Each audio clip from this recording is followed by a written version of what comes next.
Hello students, my self अभिषेक अग्रवाल और स्वागत करता हूं आपका आप ही के चैनल मैग्नेट ब्रेन्स पर।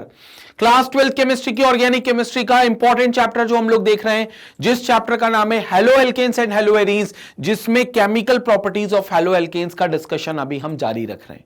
यानी कि इस वीडियो में भी हम chemical properties of haloalkanes को समझेंगे और बहुत डिटेल में हम लोग केमिकल प्रॉपर्टीज ऑलरेडी समझ कर आए। जो दो मैकेनिज्म है उसके हमने पिछले वीडियो में बहुत डिटेल में बात करी, जिसमें पहला देखा था कि haloalkanes nucleophilic substitution reaction perform करते हैं और ये सबसे ज्यादा रिएक्टिविटी उसी मैकेनिज्म के थ्रू दिखाते हैं।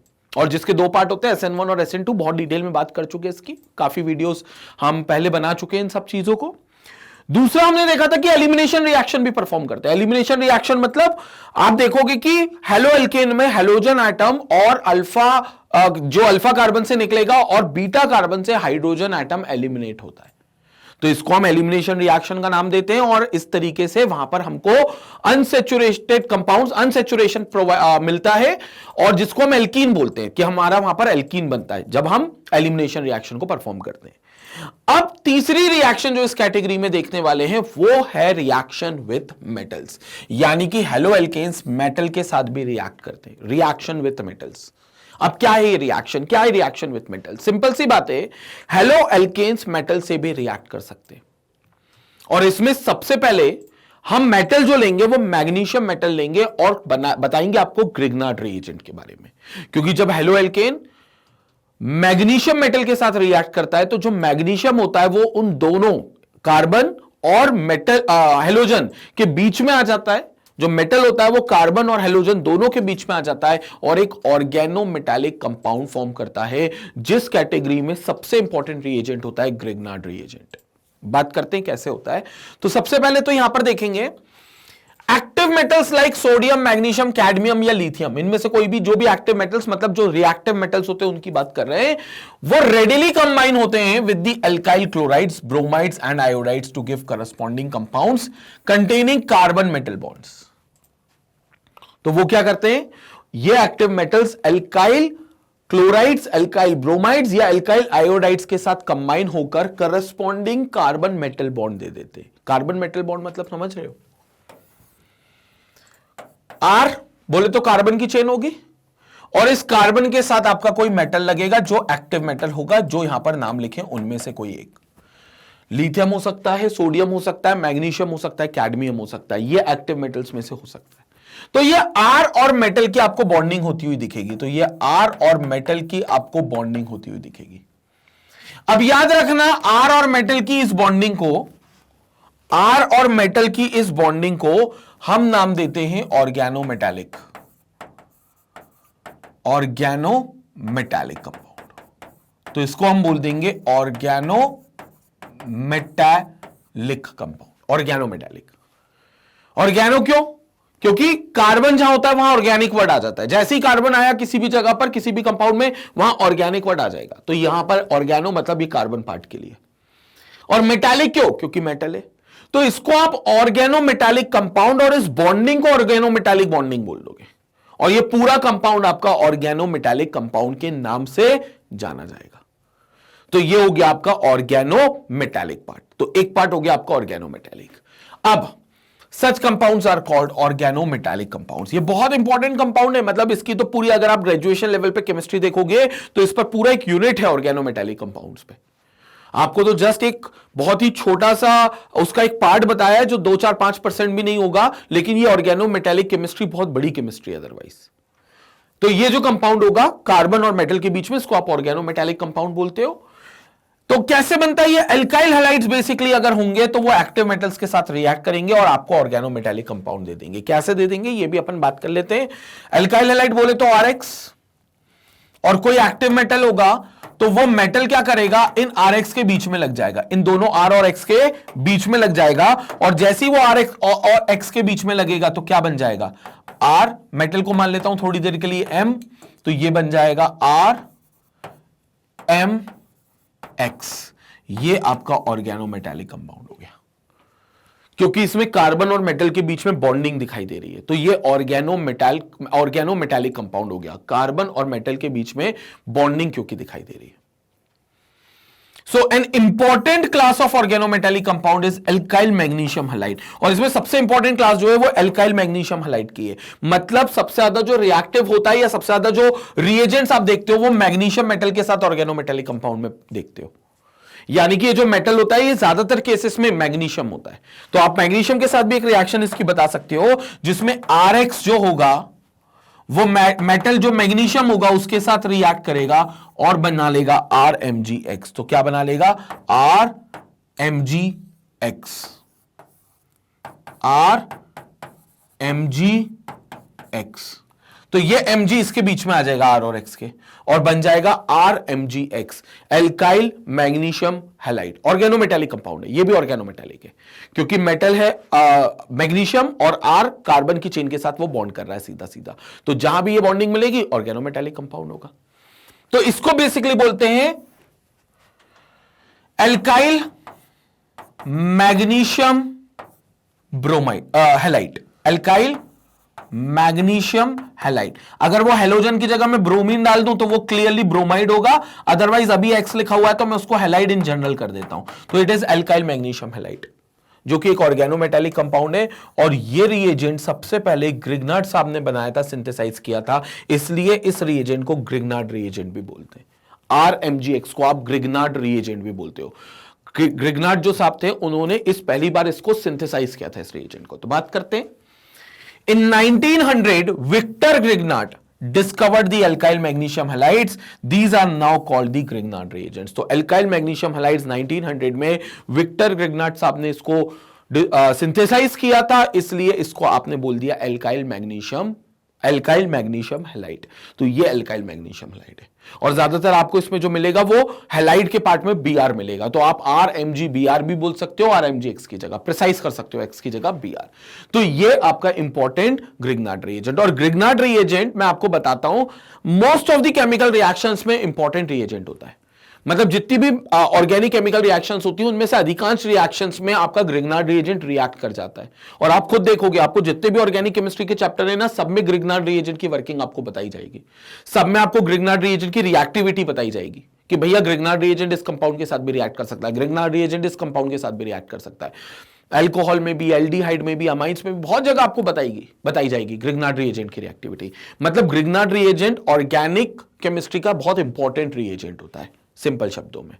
अब आप इसका स्क्रीनशॉट ले लो, मैं एक रिएक्शन आपको ग्रिग्नार्ड रिएजेंट की और वैसे बताने वाला हूं, लेकिन पहले आप इसका पूरा एक स्क्रीनशॉट ले लो।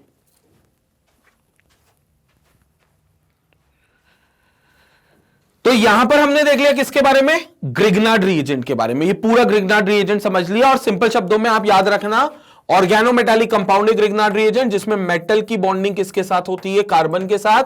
और अगर मेटल प्रिसाइसली मैग्नीशियम रहा तो उसको आप ग्रिग्नार्ड रिएजेंट बोलोगे। हाँ, मैग्नीशियम के अलावा अगर कोई और मेटल रहता तो ग्रिग्नार्ड मत बोलना, तो सिंपल ऑर्गेनोमेटालिक ही रखना। लेकिन अगर प्रिसाइज कर दिया मेटल मैग्नीशियम में तो फिर ग्रिग्नार्ड रिएजेंट होगा। और हैलोजन भी आप यहां पर प्रिसाइज कर सकते हो, Br ले सकते हो, अदरवाइज Br नहीं भी लोगे लेकिन मैग्नीशियम ले रखा है और कोई और भी हैलाइड ले रखा है तो भी वो ग्रिग्नार्ड रिएजेंट ही माना जाएगा। तो ये RMgX बहुत इंपॉर्टेंट रिएजेंट है ऑर्गेनिक केमिस्ट्री में। देखते हैं कैसे, कहां क्या रिएक्शन करता है, इतना इंपॉर्टेंस इस ग्रिग्नार्ड रिएजेंट को हम क्यों दे रहे हैं, बात करते हैं उसकी।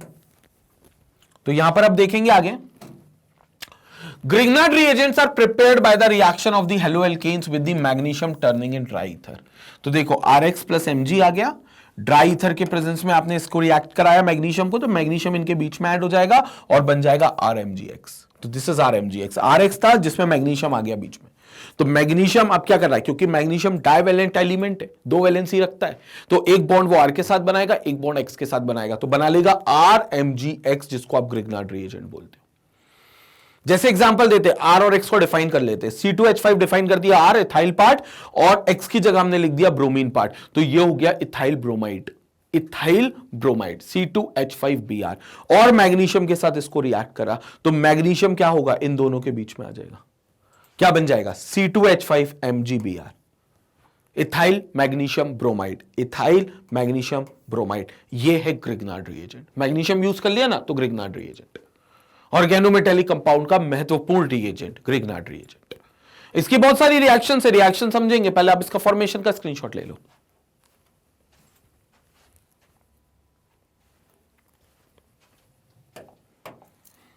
नाउ अब क्यों ये ग्रिग्नार्ड रिएजेंट रिएक्टिव होता है इस बात को समझेंगे। ग्रिग्नार्ड रिएजेंट की रिएक्टिविटी इसलिए होती है क्योंकि जो मेटल होता है यहां पर वो मेटल इलेक्ट्रोपॉजिटिव होता है, मतलब उसके ऊपर एक पार्शियल पॉजिटिव चार्ज आता है जिससे आर पर रिलेटिवली पार्शियल नेगेटिव चार्ज आएगा, जिससे आर पर रिलेटिवली एक पार्शियल नेगेटिव चार्ज आएगा। और एक्स तो हैलाइड आयन है तो वो तो होता ही नेगेटिव चार्ज का।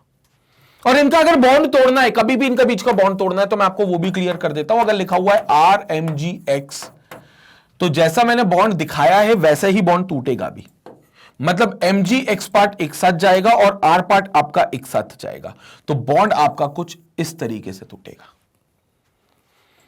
और ये आपको निकाल कर देंगे कार्बन आयन, मतलब आर एम जी एक्स जो है ग्रिग्नार्ड रिएजेंट जिसको बोल रहे हो आप, वो बहुत अच्छा सोर्स है कार्बन आयन का।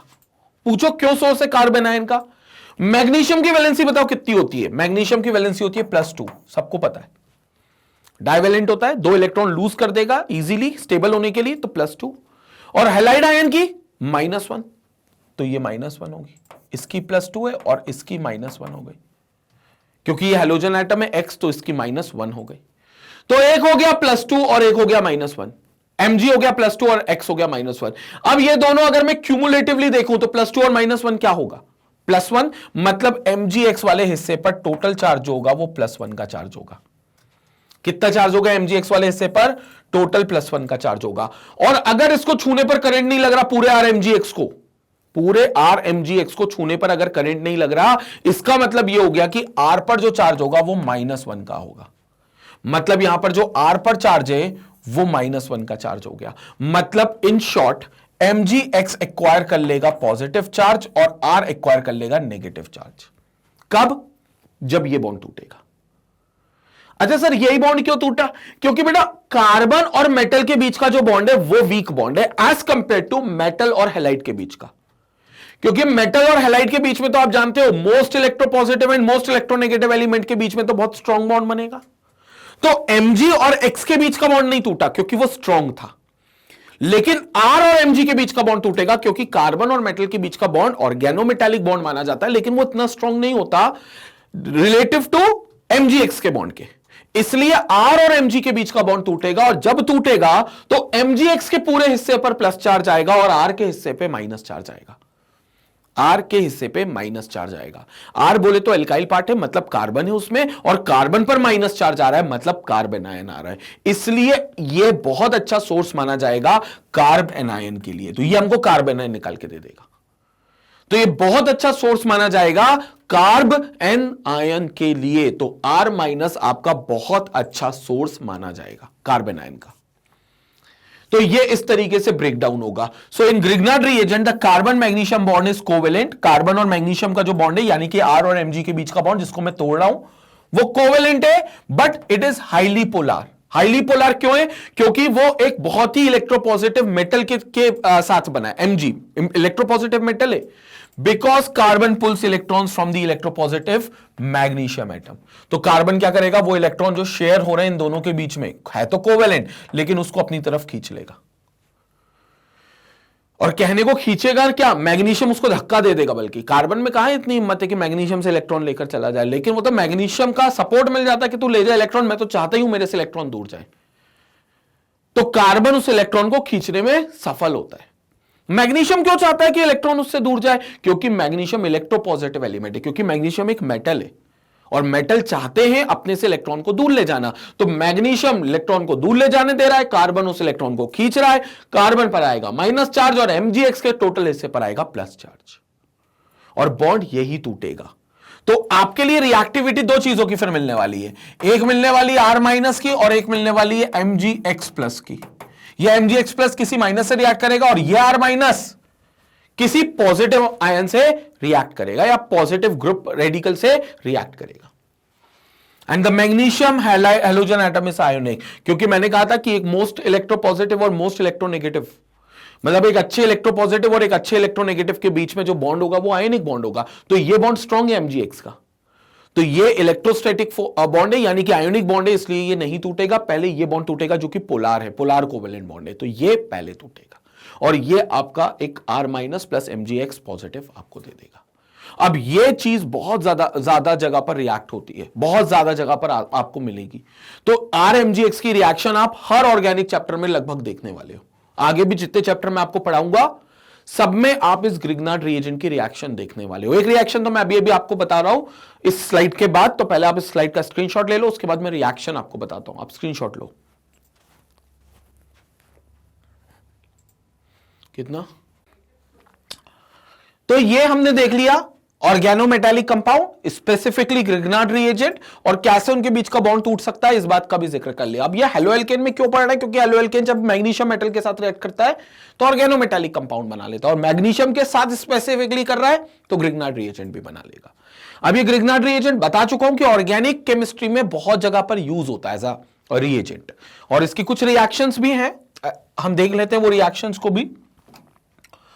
तो जैसे Grignard reagents are highly reactive and reacts with any source of proton to give hydrocarbon.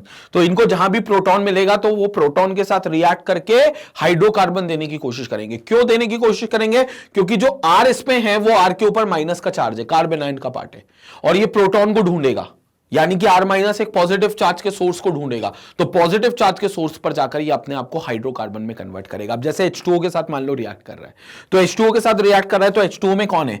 एक H है और एक OH है, और सबको पता है, बच्चे को पता है कि OH पर कौन सा चार्ज आएगा? माइनस, और H पर कौन सा आएगा? प्लस। तो ये R- तुरंत अटैक करेगा इस H+ पर, R- तुरंत अटैक करेगा H+ पर, RH बन जाएगा। MgX पर कौन सा चार्ज है? प्लस, तो ये अटैक करेगा माइनस पर, तो MgOHX बन जाएगा। तो देखो R H पर अटैक कर रहा है, ये RH बन गया, दिस इज कॉल्ड एल्केन, तो ये सिंपल एल्केन बन गया।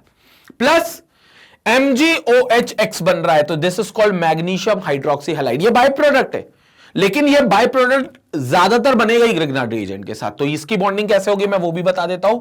मैग्नीशियम मेटल ये रहा, मैग्नीशियम मेटल ये रहा, यहां पर एक OH और यहां पर एक X, ये मैग्नीशियम हाइड्रोक्सी हैलाइड होगा, तो इसका नाम क्या होगा? Magnesium hydroxy halide. तो इसको आप मैग्नीशियम हाइड्रोक्सी हैलाइड बोल दोगे, तो ये हो जाएगा MgOHX, magnesium hydroxy halide, MgOHX। Since the Grignard reagents react with water, therefore it is necessary to avoid even the traces of moisture. तो इसलिए क्योंकि Grignard reagent पानी से रिएक्ट करते हैं, वाटर से रिएक्ट कर जाते हैं, इसलिए इनको बचाना होता है। अगर बिल्कुल ट्रेस क्वांटिटी ऑफ मॉइस्चर से भी इसको बचाना पड़ता है, मतलब अगर मॉइस्चर की बहुत कम मात्रा भी होगी तो ये ग्रिग्नार्ड रिएजेंट रिएक्ट कर जाएगा, क्योंकि कार्बन आयन जो बनता है वो प्रोटॉन के लिए बहुत ही डेस्परेट रहता है कि उसको प्रोटॉन मिल जाए कहीं से, तो RH जैसी मिलेगा तो वो एल्केन फॉर्मेशन कर लेगा। इसलिए ग्रिग्नार्ड रिएजेंट को हमें क्या करना पड़ता है? बचाना पड़ता है मॉइस्चर से भी, तो ये इंपॉर्टेंट है। अब ग्रिग्नार्ड रिएजेंट की सिर्फ अभी आपने पानी के साथ रिएक्शन देखी, या और भी जगह कई जगह पर यूज होता है। आगे जितनी भी ऑर्गेनिक केमिस्ट्री के चैप्टर बताऊंगा, लगभग सभी चैप्टर में आपको ग्रिग्नार्ड रिएजेंट की रिएक्शन देखने को मिलेगी। स्क्रीनशॉट लेंगे इस रिएक्शन का, फिर हम लोग आगे बात करते हैं। ये एक पार्ट था जहां पर एक रिएक्शन कंप्लीट हुई हेलोएल्केन की मेटल के साथ। अब हेलोएल्केन मेटल के साथ एक और रिएक्शन करके बड़ी फेमस रिएक्शन बनाते हैं, उस फेमस रिएक्शन का नाम बताता हूं स्क्रीनशॉट के बाद।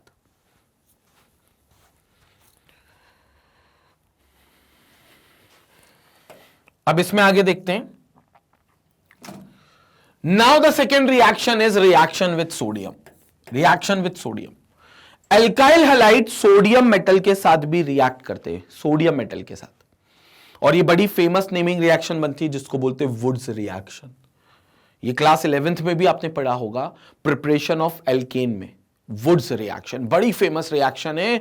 और मतलब मुझे तो याद ही नहीं है कि कभी कोई मैंने ऐसा एग्जाम दिया हो जिसमें हाइड्रोकार्बन या हेलोएल्केन का चैप्टर आया हो और मुझसे वुड्स रिएक्शन पर सवाल ना किया गया हो। मतलब वुड्स रिएक्शन इतनी इंपॉर्टेंट रिएक्शन है। कॉम्पिटेटिव पे तो हम नहीं बोल सकते, बट इन जनरल जो सब्जेक्टिव एग्जाम्स होते हैं, जैसे आपके स्कूल के एग्जाम्स होंगे या क्या लो बोर्ड लेवल के एग्जाम्स होंगे, तो वुड्स रिएक्शन बहुत वाइटल हो जाती है उस पॉइंट पे। तो आइए समझते हैं वुड्स रिएक्शन क्या होगी। वुड्स रिएक्शन का पहले मैं आपको बेसिक मूल सिद्धांत समझा देता हूं, बेसिक प्रिंसिपल आप इस पर समझ लो। पहले तो इसमें एल्काइल हैलाइड्स होंगे, एल्काइल हैलाइड्स होंगे, और वो भी 1 मोल नहीं होंगे, 2 मोल होंगे। तो आपके पास 2 मोल एल्काइल हैलाइड होंगे जो सोडियम मेटल के साथ रिएक्ट करेंगे, सोडियम मेटल के साथ, सोडियम मेटल के साथ रिएक्ट करेंगे। अब क्योंकि हमें पता है सोडियम मेटल बहुत ही खतरनाक एलिमेंट होता है। खतरनाक इसलिए क्यों? क्योंकि बहुत ही ज्यादा रिएक्टिव होता है, और इतना रिएक्टिव एलिमेंट जब आप हवा में रखोगे तो हवा में, एटमॉस्फेयर में ऑक्सीजन या मॉइस्चर से रिएक्ट करके वो धमाका कर सकता है, एक्सप्लोसिवली रिएक्ट कर सकता है, क्योंकि वो सोडियम ऑक्साइड बनने की कोशिश करेगा, जो बहुत विग्रसली बनता है वो। तो इससे क्या होता है, आग वाग लगने का भी डर होता है, एक्सप्लोसिव होती है ये रिएक्शन। तो यहां पर सोडियम मेटल को आपको प्रिकॉशनरी मेजर पे, मतलब ये रिएक्टिविटी करानी पड़ेगी, मतलब प्रिकॉशनरी लेवल पर ये रिएक्टिविटी करानी पड़ेगी। तो आप प्रिकॉशन के लिए इस रिएक्शन को ड्राई ईथर के मीडियम में कराओगे, जस्ट बिकॉज कि सोडियम बहुत रिएक्टिव है, इसलिए आपको ये ड्राई ईथर का मीडियम चाहिए रहेगा रिएक्टिविटी करने के लिए।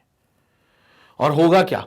कुछ नहीं होगा, सोडियम इस एल्काइल हैलाइड में जो हैलाइड पार्ट आपको दिख रहा है, जो हैलोजन एटम का नेगेटिव आयन होगा, उसको लेकर चला जाएगा सोडियम मेटल। तो सोडियम हैलाइड बन जाएगा, वहां पर सोडियम हैलाइड बन जाएगा। और ये जो एल्काइल पार्ट थे, जो अब दो एल्काइल पार्ट बचेंगे, वो दोनों एल्काइल पार्ट एक दूसरे के साथ जुड़ जाएंगे, दोनों एल्काइल पार्ट एक दूसरे के साथ फ्यूज हो जाएंगे, एल्काइल और एल्काइल, और मिलकर एल्काइल और एल्काइल क्या बना लेंगे? एल्केन। तो ये आपको दे देगा एल्केन।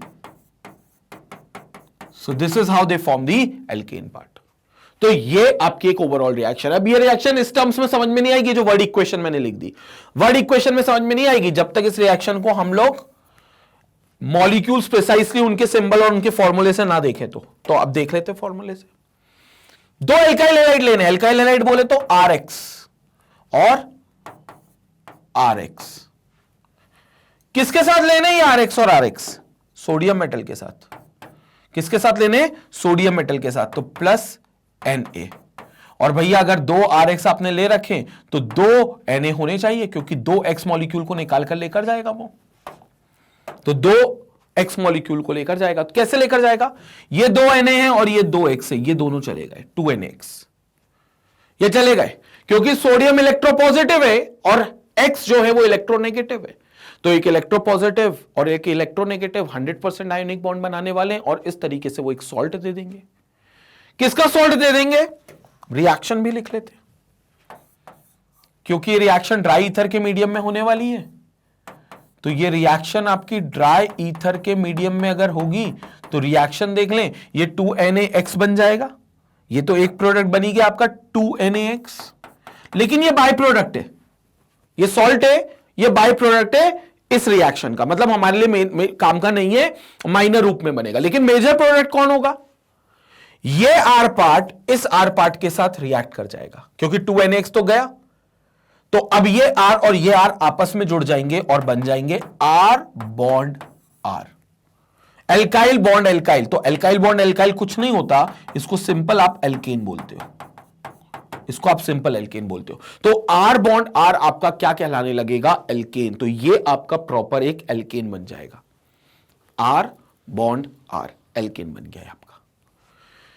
और इसको इसलिए आपने हाइड्रोकार्बन में पढ़ा था क्योंकि ये एल्केन प्रिपेयर करते हैं। लेकिन फिर अब क्यों पढ़ रहे हो? हाइड्रोकार्बन 11th में पढ़ लिया तो अब क्यों पढ़ रहे हो? क्योंकि ये chemical property of halo alkane भी हो गया, क्योंकि हेलो एल्केन से बन रहा है एल्केन, तो हेलो एल्केन की केमिकल प्रॉपर्टी में भी ये चीज आ गई, और ये हो गई आपकी वुड्स रिएक्शन।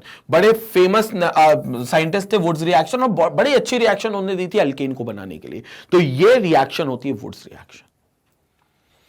अब इस रिएक्शन में यहां पर देख लो आप, RX plus 2Na plus XR, तो 2Na और दो X निकल गए और 2NaX का बाय प्रोडक्ट बना लिया।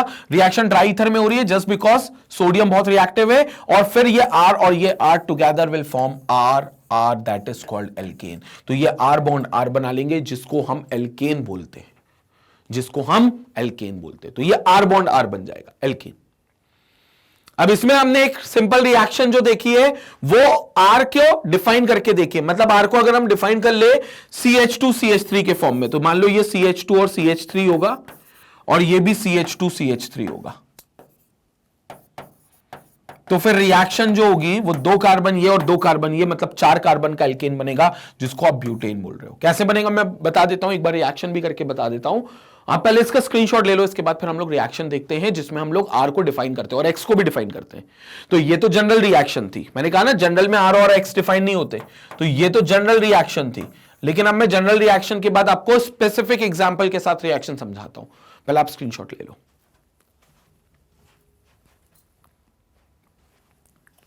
नाउ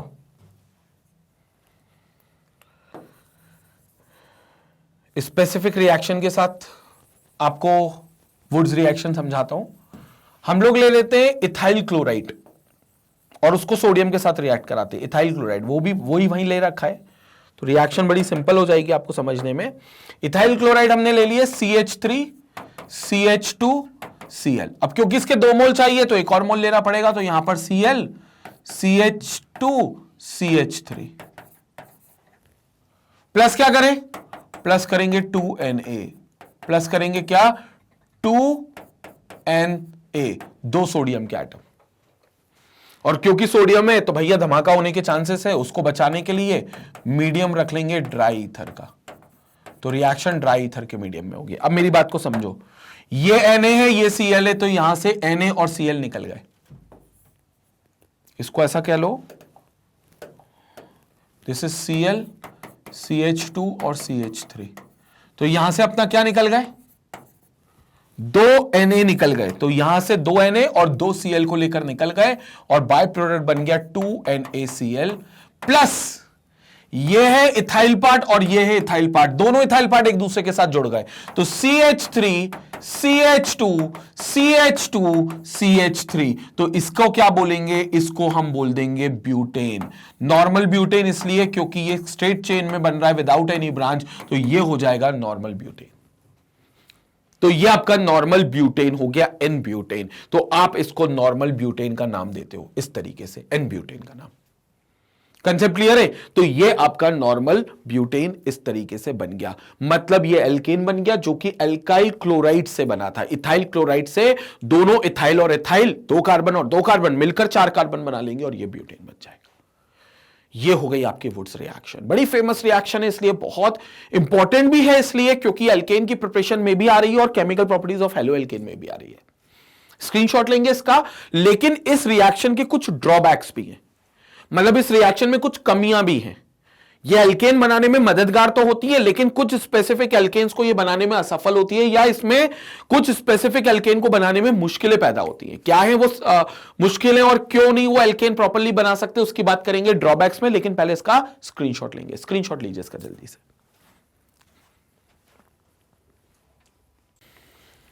तो ये हमने देख ली बड़ी ही फेमस रिएक्शन वुड्स रिएक्शन, लेकिन इसकी कुछ कमियां भी हैं और कई बार क्वेश्चन कमियों पे भी आता है, ऐसा नहीं है, क्योंकि वुड्स रिएक्शन तो बच्चा अच्छे से पढ़ लेता है, कमियां नहीं पढ़कर जाता। तो ड्रॉबैक्स हम देखते हैं वुड्स रिएक्शन के, जो बहुत इंपॉर्टेंट है, और मैं तो कहता हूं इस रिएक्शन से ज्यादा इंपॉर्टेंट उसके ड्रॉबैक्स है। तो ड्रॉबैक्स ऑफ वुड्स रिएक्शन मैं आपको एक्सप्लेन करता हूं। कुछ ड्रॉबैक्स की बात करते हैं। पहला, 2 ही मेन ड्रॉबैक्स है, जिसमें पहला ड्रॉबैक ये है कि methane can not be prepared by this method. सबसे पहला ड्रॉबैक यही है, मीथेन बोले तो CH4 cannot be prepared by this method, cannot be prepared by this method।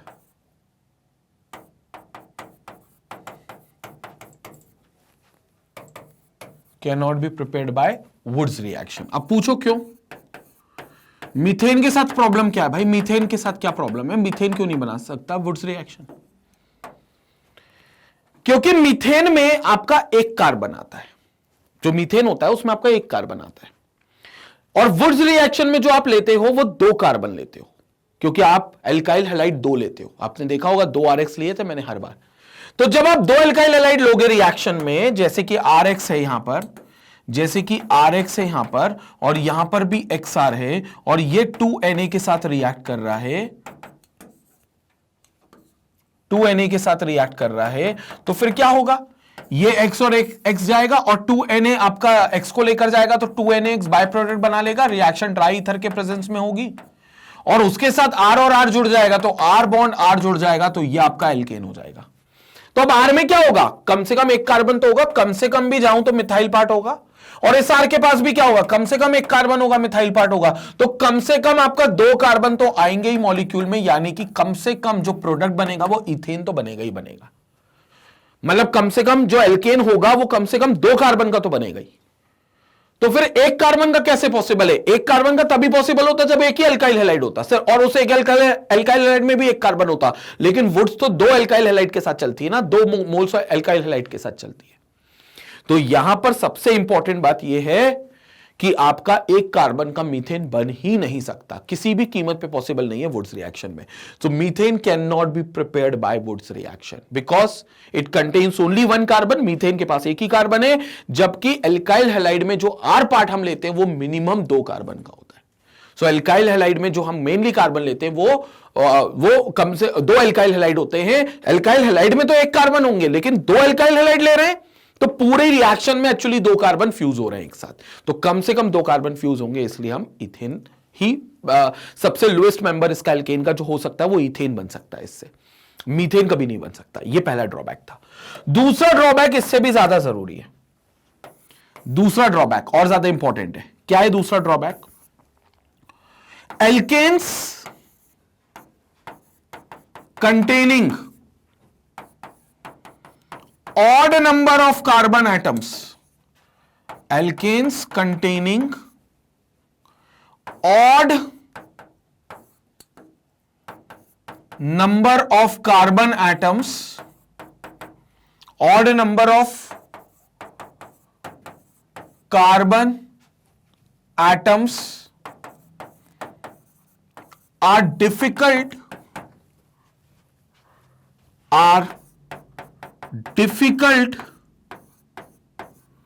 to obtain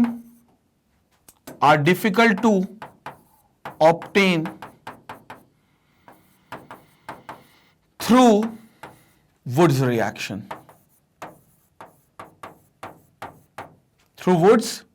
reaction.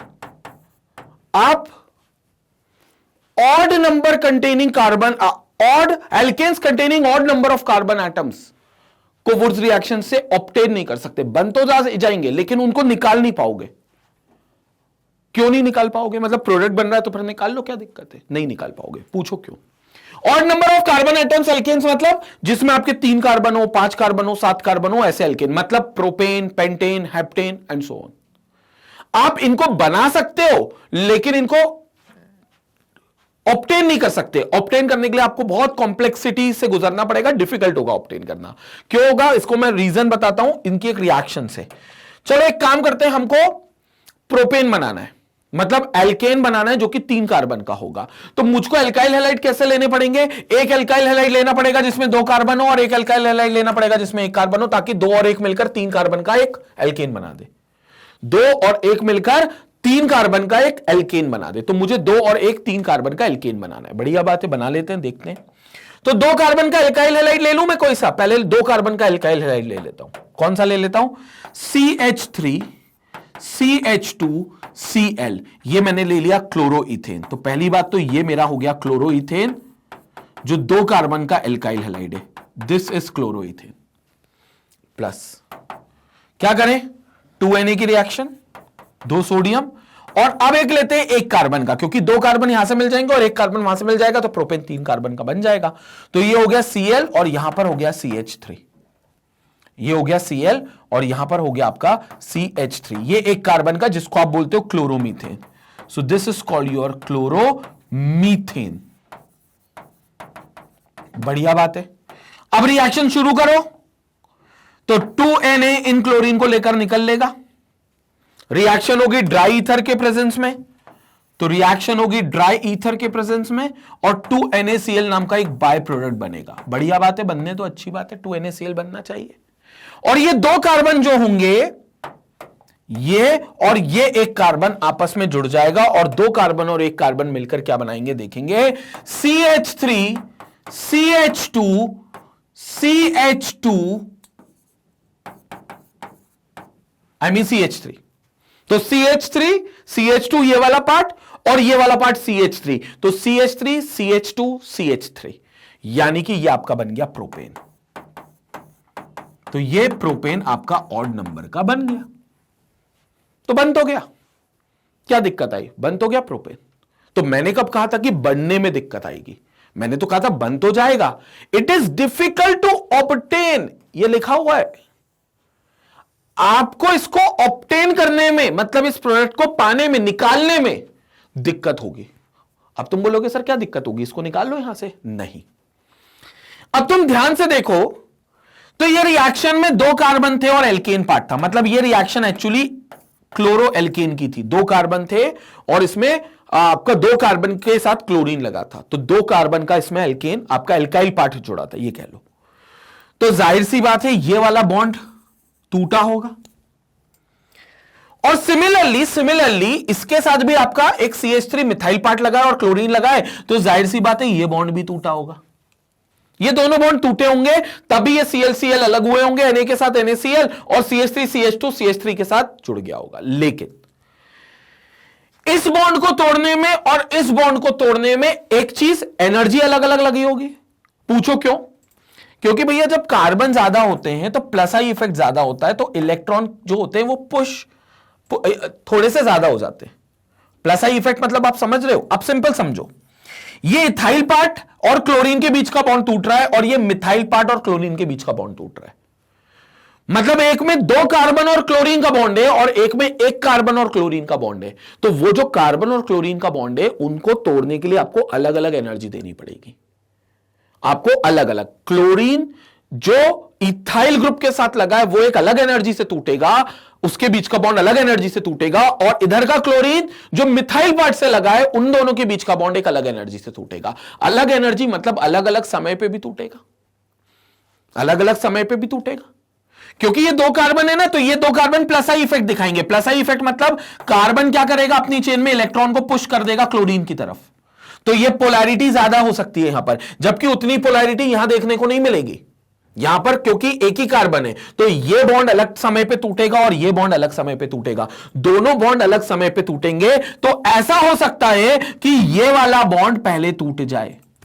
तो यहां पर CH3 CH2 बैठा हुआ है क्लोरीन को निकालकर, और वो वेट कर रहा है इस बॉन्ड के टूटने का, क्योंकि जब ये बॉन्ड टूटेगा तभी CH3 CH2 CH3 के साथ जुड़कर प्रोपेन बना लेगा।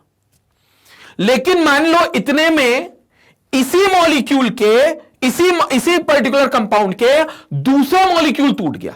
मेरी बात समझना, इसी पर्टिकुलर कंपाउंड का एक और मॉलिक्यूल टूट गया, क्योंकि आपने 1 मोल ले रखा है और 1 मोल मतलब 6.023 इंटू 10⁻23 मॉलिक्यूल्स।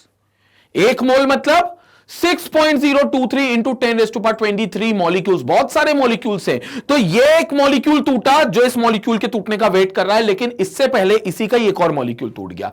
तो ये क्या करेगा, अपने खुद के ही मॉलिक्यूल के साथ फ्यूज हो जाएगा, क्योंकि इसका एक और मॉलिक्यूल CH3 CH2 Cl में C और Cl के बीच का बॉन्ड तोड़ देगा, तो उसके पास भी एक CH2 CH3 फ्री हो जाएगा। तो ये CH2 CH3 उस CH2 CH3 के साथ बॉन्ड बना लेगा, ये पूरा उसके साथ बॉन्ड बना लेगा। तो आपके पास क्या बनेगा, देखो यहां पर CH3 CH2, तो ये पुराना वाला, और एक और मॉलिक्यूल इसी का टूट गया CH2 CH3 का। तो इन दोनों ने आपस में बॉन्ड बनाकर प्रोपेन के साथ एक और कंपाउंड बना लिया जो कि ब्यूटेन है। ये प्रोपेन के साथ एक और कंपाउंड बना लिया जो कि ब्यूटेन है। मतलब प्रोपेन बना, लेकिन प्रोपेन के साथ एक और कंपाउंड बन गया जो कि ब्यूटेन बन गया। क्यों? क्योंकि ये उतने टाइम पर नहीं आया जो इसके साथ फ्यूज हो सकता था, जो इसके साथ जुड़ सकता था। तो उतनी देर में, जितनी देर में वो आता, इसने एक और मॉलिक्यूल अपना तोड़ लिया, तो एक और CH3 CH2 वहां पर बन गया। तो पहले का एक CH3 CH2 बना हुआ जो इसके इंतजार में बैठा था, उसको एक नया मॉलिक्यूल मिलेगा CH3 CH2 का, जिसको आपस में जोड़कर 4 कार्बन का एक एल्केन बन जाएगा, जिसको आप ब्यूटेन बोलते हो। ये ब्यूटेन बन गया। तो प्रोपेन के साथ आपको ब्यूटेन भी मिला। लेकिन अब एक और चीज देखो, थोड़े टाइम के बाद CH3 आया, वो बोला भैया वो कहां चला गया, तो पता चला ये तो अपने एक और मॉलिक्यूल के साथ निकल लिया। तो अब CH3 बोलेगा अच्छा तो भैया मैं भी अपने एक और मॉलिक्यूल के साथ निकल जाऊंगा। तो पूरे चांसेस ये हैं कि इसका भी एक और मॉलिक्यूल टूटेगा और ये CH3 भी उस नए CH3 के साथ बॉन्ड कर लेगा। तो फिर से 2 CH3 बॉन्ड करेंगे, तो इनके साथ CH3 बॉन्ड CH3 करके एक और प्रोडक्ट बनेगा जिसको आप इथेन बोल दोगे। ये एक और प्रोडक्ट बन गया और पूरे चांसेस है कि ये भी बनेगा जिसको आप इथेन बोल दोगे। तो देखो बनाने निकले थे प्रोपेन, ऑड नंबर का कार्बन एटम, लेकिन उसके साथ ब्यूटेन और इथेन के बनने के भी इक्वल चांसेस हैं और ये बन भी जाएंगे। तो ब्यूटेन इसलिए बन जाएगा क्योंकि ये मॉलिक्यूल आपस में भी रिएक्ट कर सकता है, इथेन इसलिए बन जाएगा क्योंकि ये वाला मिथाइल क्लोराइड या क्लोरोमीथेन आपस में भी रिएक्ट कर सकता है, और प्रोपेन तो बनेगा क्योंकि ये दोनों तो रिएक्ट करेंगे ही करेंगे। तो इसमें तीनों प्रोडक्ट बनते हैं, मतलब ये एक एल्केन का मिक्सचर बनता है जिसमें इथेन भी बनता है, प्रोपेन भी बनता है और ब्यूटेन भी बनता है। अब आप बोलोगे सर ये तो अच्छी बात है, इसको ड्रॉबैक में क्यों लिख रहे हो? फिर सर बनाने लिख रहे थे हम प्रोपेन, लेकिन हमें फ्री में मिल गए उसके साथ इथेन और ब्यूटेन। तो मतलब ये थोड़ी ना कि एक के साथ दो फ्री का ऑफर चल रहा है भैया, कि अब प्रोपेन बनाने आए हो तो दो हमारे साथ हमारी तरफ से ले जाओ इथेन और ब्यूटेन, और हम तो ले भी जाते हैं, हमारे लिए तो अच्छा भी है। लेकिन प्रॉब्लम क्या है इस रिएक्शन में, इसको ड्रॉबैक क्यों बोल रहे हैं कि ये जो प्रोपेन यहां पर बना है ये इस मिक्सचर में से सेपरेट नहीं होगा। बन तो गया है लेकिन इसको ऑब्टेन नहीं कर पाओगे, या फिर बहुत मुश्किलों में ये ऑब्टेन होगा। ये तीनों मिक्सचर आपको एक ही जगह पर पाए जाएंगे, मतलब इंटरमिक्स हो जाएंगे तीनों मिक्सचर, इथेन, प्रोपेन और ब्यूटेन। और आप इनको सिंपल हीट करके या डिस्टिलेशन प्रोसेस से सेपरेट नहीं कर सकते। डिस्टिलेशन प्रोसेस पता है, जिसमें अलग अलग लिक्विड्स को आप बॉइलिंग पॉइंट के आधार पर, बॉइलिंग पॉइंट का ज्यादा डिफरेंस होने के आधार पर आप उनको सेपरेट करते थे। वो सेपरेशन मेथड आप यहां पर नहीं अप्लाई कर सकते, क्योंकि इन तीनों का बॉइलिंग पॉइंट में कोई खास अंतर नहीं है। क्यों? क्योंकि ये कंसेक्यूटिव मेंबर्स हैं एल्केन के, कह लो होमोलोगस सीरीज के कंसेक्यूटिव मेंबर्स हैं। Like ethane 2 carbon, propane 3 carbon, butane 4 carbon. तो इथेन, प्रोपेन, ब्यूटेन एक के बाद एक आते हैं एल्केन फैमिली में, और अगर एक के बाद एक आ रहे हैं तो इनके बीच में बहुत ज्यादा डिफरेंस बॉइलिंग पॉइंट का होगा ही नहीं। ये लोग के बॉइलिंग पॉइंट में हल्का सा डिफरेंस होगा, जो काफी नहीं होगा इनको बॉइलिंग पॉइंट के आधार पर सेपरेट करने के लिए, यानी कि डिस्टिलेशन प्रोसेस से सेपरेट करने के लिए। इसलिए इन तीनों का बनना तो आसान है, बन तो जाएंगे, लेकिन ये तीनों अलग अलग आइसोलेट नहीं होंगे, अलग अलग नहीं मिलेंगे, और जिसमें हमें मेनली प्रोपेन चाहिए वो हमको नहीं ऑब्टेन होगा। और ये सिर्फ इसके साथ नहीं कि 3 कार्बन के साथ है, आप कोई भी ऑर्डर नंबर का कार्बन आइटम ले बनाने की कोशिश करोगे तो आपको 2 डिफरेंट एल्काइल हैलाइड लेने पड़ेंगे, और 2 डिफरेंट एल्काइल हैलाइड लेने पर ये प्रॉब्लम आएगी। सेम ले नहीं सकते ना आप, ऑड नंबर में आप सेम कैसे लोगे? 3 कार्बन का बनाना है तो क्या 1.5 और 1.5 लोगे? ऐसा 1.5 कार्बन तो पॉसिबल नहीं है ना, या तो 2 लोगे या 1 लोगे। 5 बनाने तो एक तरफ 3 लोगे, एक तरफ 2 लोगे, तो 3 2 के साथ रिएक्ट करेगा तो 5 बनाएगा, 3 3 के साथ करेगा तो 6 बनाएगा, 2 2 के साथ करेगा तो 4 बनाएगा। तो भैया ये तो बहुत ज्यादा डिफरेंस आएगा ना इन चीजों में। तो इसलिए यहां पर आपको यह मेथड बिल्कुल भी सही नहीं है ऑड नंबर ऑफ एल्केन बनाने के लिए, क्योंकि बहुत मुश्किलों से ये ऑब्टेन होंगे, क्योंकि कंसेक्यूटिव मेंबर एल्केन के बनेंगे उस ऑड नंबर के साथ। उस ऑड नंबर के साथ 2 इवन नंबर वाले एल्केन भी बनेंगे, एक कम वाला एक ज्यादा वाला कार्बन का, और उनको फिर बॉइलिंग पॉइंट के आधार पर आप सेपरेट नहीं कर पाओगे। इसलिए ये ड्रॉबैक माना जाता है। तो मैं सेकंड ड्रॉबैक का रीजन लिख रहा हूं, बट उसके लिए पहले आप एक बार पूरा ये स्लाइड का स्क्रीनशॉट ले लो। मैं पहली वाली स्लाइड पहले वाले पॉइंट को इरेज कर दूंगा, और उसके बाद इस वाले पॉइंट का रीजन लिखूंगा कि बन तो रहे हैं लेकिन डिफिकल्ट क्यों है ऑब्टेन को, वो रीजन लिखता हूं मैं। तो जल्दी से आप इसका एक बार स्क्रीनशॉट लो।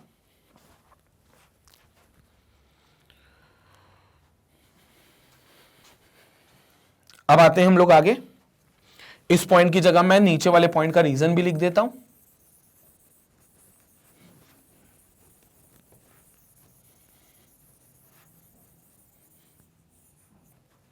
रीजन क्या है? इस वाले पॉइंट का रीजन है यहां पर because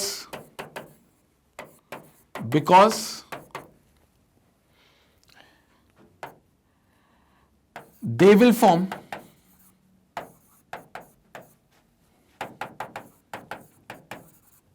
a mixture of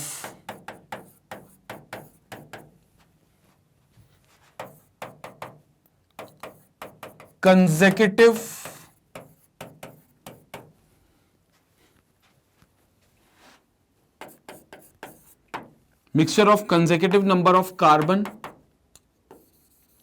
mixture of alkanes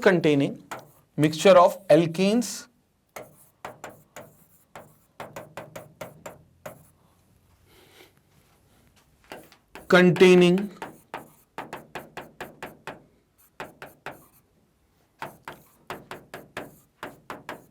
consecutive number of carbon atoms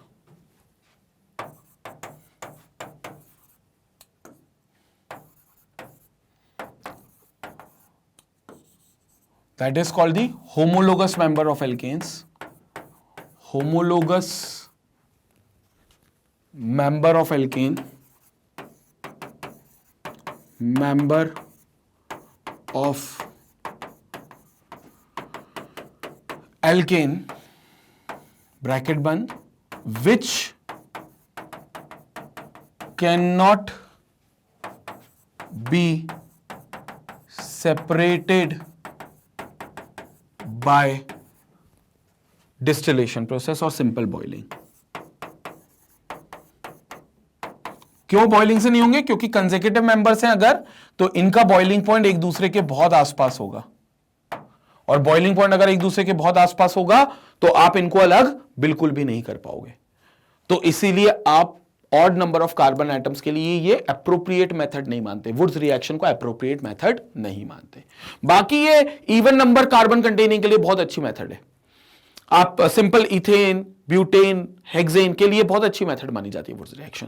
तो ये इसका ड्रॉबैक था, और ड्रॉबैक इसलिए इंपॉर्टेंट है क्योंकि मेन रिएक्शन से ज्यादा सवाल ड्रॉबैक पर ही आते. ये नहीं बता, इस पर सवाल नहीं आते कि वुड्स क्या कर सकता है, इस पर सवाल आते कि वुड्स क्या नहीं कर सकता है. ये ज्यादा इंपॉर्टेंट है. तो जल्दी से इसका स्क्रीनशॉट लेंगे, फिर हम लोग वीडियो कंक्लूड करेंगे क्योंकि यहां पर हमारी केमिकल प्रॉपर्टीज समाप्त होती है. स्क्रीनशॉट लीजिए. तो स्टूडेंट, ये था हमारा वीडियो जिसमें हम लोगों ने केमिकल प्रॉपर्टीज की पूरे दिल खोलकर बात करी है. मतलब केमिकल प्रॉपर्टीज का थर्ड पार्ट था ये. ऑलरेडी फर्स्ट और सेकंड पार्ट में बहुत सारी केमिकल रिएक्शंस देखी थी जो एक पर्टिकुलर हेलो एल्केन अंडरगो करता है, और डिफरेंट डिफरेंट मैकेनिज्म्स को हमने समझा था, जिसमें सबसे इंपॉर्टेंट हमने न्यूक्लियोफिलिक सब्स्टिट्यूशन रिएक्शन समझी थी, जो वाकई में सबसे इंपॉर्टेंट है. उसके बाद एलिमिनेशन रिएक्शन समझी थी, और उसमें सेड्जफ रूल की कहानी को भी देखा था, और फिर हमने रिएक्शन विद मेटल्स देखा था, जिसमें वुड्स रिएक्शन बहुत महत्वपूर्ण होती है, और वुड्स रिएक्शन के ड्रॉबैक्स उस रिएक्शन से ज्यादा महत्वपूर्ण होते हैं. तो ये था पूरा वीडियो जिसमें हमने chemical properties of halo alkane देखा है, और इसी के साथ हेलो एल्केन पूरा कंप्लीट हो गया है. अब हम अगले वीडियो में जो स्टार्ट करेंगे वो हेलोएरीन स्टार्ट करेंगे, जिसमें फिर से वही साइकिल पूरी स्टार्ट होगी. Introduction of haloarene, preparation of haloarene, physical properties of haloarene and there chemical properties. तो वो अब सेकंड पार्ट होगा इस चैप्टर का. ये पूरा चैप्टर का आधा हिस्सा मानकर चलो आप कंप्लीट हो गया हेलो एल्केन्स का.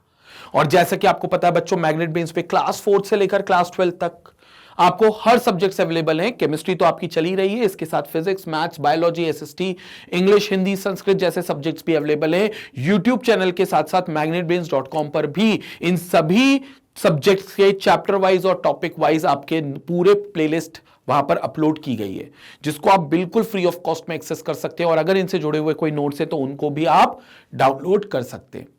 Keep learning with Magnet Brains. Stay connected, stay educated, take care.